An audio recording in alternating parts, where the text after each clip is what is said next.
Sir নমস্কাৰ। নমস্কাৰ sir আজি সন্ধানৰ তৰফৰ পৰা আমি আপোনাক উষ্ম আদৰণি জনাইছোঁ। ধন্যবাদ। স্যাৰ আজি আমি আপোনাৰ জীৱনৰ একা বেকা বাটৰ কিছুমান কথা জানিব বিচাৰিম। স্যাৰ শৈশৱটো সকলোৰে কাৰণে মধুৰ। স্যাৰ আপোনাৰ শৈশৱত আপুনি অসমৰ সাংস্কৃতিক জগতৰ পুৰোধা ব্যক্তিসকলৰ লগত কটোৱাৰ সুবিধা পাইছে। তেখেতসকলৰ লগত কটোৱা কেইটামান মুহূৰ্তৰ কথা আমাক ক'ব নেকি? হয়, মোৰ দেউতা লক্ষ্যধৰ চৌধুৰী সংস্কৃতিৰ জগতৰ লগত ওতঃপ্ৰোতভাৱে জড়িত আছিল আৰু সেইকাৰণেই সেইখিনি সময়ৰ যিসকল সংস্কৃতিৰ পুৰোধা ব্যক্তি তেখেতসকলৰ লগত সংযোগ হোৱাৰ মোৰ সৌভাগ্য হৈছিল। উদাহৰণস্বৰূপে মোৰ মনত আছে বিষ্ণু ৰাভা ডাঙৰীয়াৰ লগত মোৰ তেখেতৰ লগত সান্নিধ্যৰ সৌভাগ্য মোৰ হৈছিল। তেখেতে এটা সময়ত মই এটা ঘটনা কওঁ যে আমি তেতিয়া মানে আমি তৃতীয় শ্ৰেণীত পঢ়োঁ, শ্ৰেণীকোঠী স্কুলত। আমি বিহু চাবলৈ গ'লোঁ। বিহু চাই পেলাই দেখিলোঁ যে বিহুৰ আগতে বক্তৃতা দি থাকে মানুহে। খুব আমনি লাগিলে মোৰ আৰু সেইকাৰণে আমি প্ৰায় 10জনমান ল'ৰা লগ হৈ আমি বিহু সমিতিলৈ গ'লোঁ যে এই উদ্বোধনী ভাষণটো গুচাই দিব লাগে বুলি ক'বলৈ গ'লোঁ। যাওঁতে মোৰে দুৰ্ভাগ্য আছিলে সেইদিনাখন সেই সমিতিৰ সচিব আছিল মোৰ দেউতা। তেতিয়াই মই অলপ মানে ক'বলৈ গৈ অলপ পাইছোঁ, অসুবিধা পাইছোঁ। কিন্তু তাৰপিছত তেখেতে মোৰ দেউতাই মাতি দিলে, এনেকৈ ক'লে যে ৰাভা এইফালে আহকচোন। মই তেতিয়া ধৰিব পৰা নাই কাৰ কথা কৈছে। তেখেত বিষ্ণু ৰাভা সেইদিনাখনে মানে উন্মোচন কৰাৰ কথা আছিল। তেখেত আহিল, তেখেতক ক'লে যে এনেকৈ এই ল'ৰাকেইটা আহিছে, উন্মোচনী ভাষণটো গুচাই দিবলৈ দিছে, আপুনি কওকচোন সিহঁতক। তেখেত আহি পেলাই মোক সুধিলে, তহঁতে জান নেকি বিহুত এই ঢোলৰ চাপৰটো, ঢোলত কিয় চাপৰ মাৰে? আমি ক'লোঁ ফূৰ্তি লাগে কাৰণে মাৰে। বোলো অঁ সেইটো হয়, কিন্তু আৰু কি?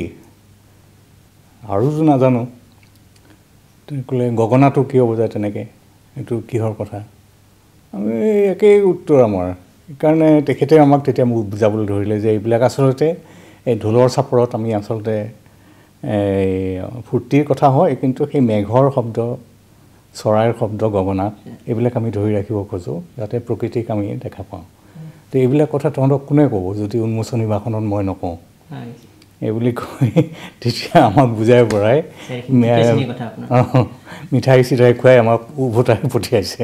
গতিকে সেইখিনি মোৰ মনত আছে। তেনেধৰণে সৰুতে মই চিনেমা কৰিছিলোঁ আৰু তেতিয়া ফণী শৰ্মা ডাঙৰীয়াৰ লগত মোৰ চিনাকি হৈছিল।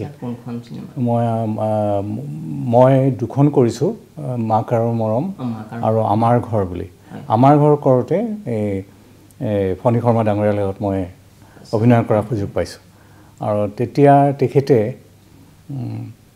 মানে আটাইতকৈ ডাঙৰ কথাটো হৈছে তেখেতে তাৰপিছত মানে মোক ইমান মৰম কৰিবলৈ ধৰিলে যে এবাৰ চিৰাজ তেখেতে ইয়াৰ বান মঞ্চত কৰিছিল। আৰু তেতিয়া তাৰ আগদিনা তেখেতে গৈ মোক গুৱাহাটীৰ পৰা লৈ আহিছিল দেখুৱাবলৈ নাটকখন। গতিকে এইটো মোৰ জীৱনৰ চৰম সৌভাগ্য, অত্যন্ত পৰম সৌভাগ্য বুলি ভাবোঁ। গতিকে আৰু সেইদিনা যিখন চিৰাজৰ অভিনয় হৈছিল তাৰ আগতে সংগীত হয়, সংগীতৰ আগতে গান মাৰা বুলি কয়, গান মাষ্ট এইটো কৰিছিল। তাৰ গোটেইখিনি কৰিছিল বিষ্ণু ৰাভা ডাঙৰীয়াই। তলত এটা অংশ থাকে, তাতে বহুত সংগীত শিল্পী একেলগে বহি পেলাই তেওঁলোকে বিভিন্ন ধৰণৰ সুৰ সমলয় সৃষ্টি কৰে আৰু সেইটো পৰিচালনা কৰিছিল বিষ্ণু ৰাভা ডাঙৰীয়াই। গতিকে এইবিলাক কথা মোৰ মনত আছে। বহুত ওচৰৰ পৰা আপুনি লগ পাইছিলে। হয় ছাৰ, এইখিনিতে আৰু এটা আপোনাৰ ঘৰ ককা লক্ষ্যধৰ চৌধুৰী মানে সেই সময়ত ঢুকাবলগীয়া হয়তো আমাৰ কাৰণে বা আমাৰ সময়ৰ কিশোৰ কিশোৰী আৰু যুৱক যুৱতীৰ কাৰণে বহুত অসহায় হ'বৰ কথা আছিল। চ' আজি আপোনাৰ মুখেৰে ককাৰ বিষয়ে কিছু কথা জানিব বিচাৰিছোঁ। তেখেতৰ কি কি আদৰ্শই আপোনাক অনুপ্ৰাণিত কৰিছিল? মোৰ এতিয়া যদি একেবাৰে শৈশৱৰ প্ৰথমখন ছবি কি আটাইতকৈ পুৰণি কথা কি মই স্মৰণ কৰিব পাৰোঁ সেই বুলি ক'লে মোৰ বোধ কৰোঁ এই দেউতাৰ মুখখন মনত আছে। দেউতাই মানে এবাৰ মোৰ তেতিয়া টাইফইড হৈছিল আৰু টাইফইড হওঁতে দেউতাৰ সেইদিনাখন ৰাতি কুমাৰ ভাস্কৰ নাট্য মন্দিৰ গুৱাহাটীত অভিনয়ৰ কাৰণে আছিল। দেউতা বোধ কৰোঁ লক্ষ্মণ হৈছিল।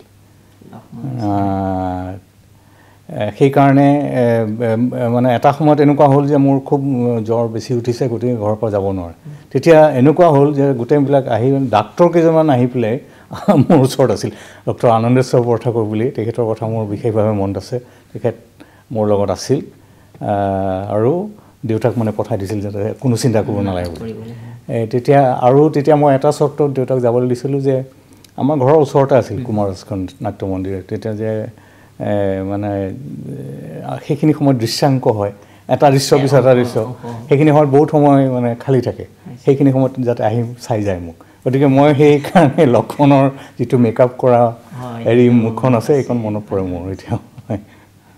ছাৰ, সেই যিটো নাটকৰ দৃশ্য, সেই দৃশ্যটো আপোনাৰ জীৱনত মানে লক্ষ্মণৰ যিটো দৃশ্য আছিল সেইটোৱে কেনেবাকৈ প্ৰভাৱ পেলাইছে নেকি আপোনাৰ? সেই দৃশ্যটো মই তেনেকৈ দেখা নাছিলোঁ সেইদিনাখন, কাৰণ মইতো সেইদিনাখন যাব পৰা নাই। পিছত দেখিছোঁ মই, কিন্তু পিছলৈ দেউতাই সেই তৰণী সেনৰ হেৰিটো কৰিছিল, অভিনয় কৰিছিল আচলতে। সেই তৰণী সেনৰ অভিনয় চাওঁতে এইটো মই যিটো দেশপ্ৰেমৰ কথা কয়, সেইখিনি সময়ত সেই দেশপ্ৰেম আচলতে আমি খুব এটা ভাল সময়ত আমাৰ আমি খুব সৌভাগ্যৱান বুলি ভাবোঁ এইকাৰণেই যে 1950 চনত মানত প্ৰায় আমাৰ জন্ম হৈছে, আমাৰ লগৰ বেছিভাগৰ। গতিকে সেইখিনি সময়ত দেশ স্বাধীন হৈছে আৰু সেইখিনি সময়ত যিসকল আমাৰ ৰাজনৈতিক নেতা আছিল তেখেতসকলকো মানুহে ইমান সন্মানৰ চকুৰে চাইছিল। আৰু সেইখিনি সময়ত জৱাহৰলাল নেহৰু গুৱাহাটীলৈ আহিছিল এবাৰ। মনত আছে যে তেখেতে খোলা জীপ এখনত আহিছিল, লগত কোনো নাছিল। আৰু এটা সময়ত মানে মোৰ সেইখিনি সময়ত খুব পানী লাগিছিল, পানী লাগি চকু ৰঙা হৈ আছিল। স্কুলৰ পৰা লৈ গৈছে আমাক, তেখেতে দেখি নামি আহিছে, নামি আহি পেলাই মোক হিন্দীতে কিবা সুধিছে, মই উত্তৰ দিব পৰা নাই। কিন্তু এই যে এজন এনেকুৱা প্ৰধানমন্ত্ৰী সকলোৰে প্ৰতি চকুৰ লক্ষ্য ৰাখিছে আৰু সকলোৰে লগত মানুহৰ লগত মিলি সেই আদৰ্শ যিটো এটা সৃষ্টি কৰিছিল, সেইখিনি সময়ৰ সেই আদৰ্শবিলাক এই নাটকত, গীত, কবিতাত এইবিলাক আমি পৰ্যাপ্ত ৰূপত দেখিবলৈ পাইছিলোঁ। আৰু সেইকাৰণে মই ভাবোঁ যে আমাৰ সময়ৰ ইমান ভাল সময় বোধকৰোঁ আৰু ইয়াৰ পিছত কোনেও পোৱা নাই।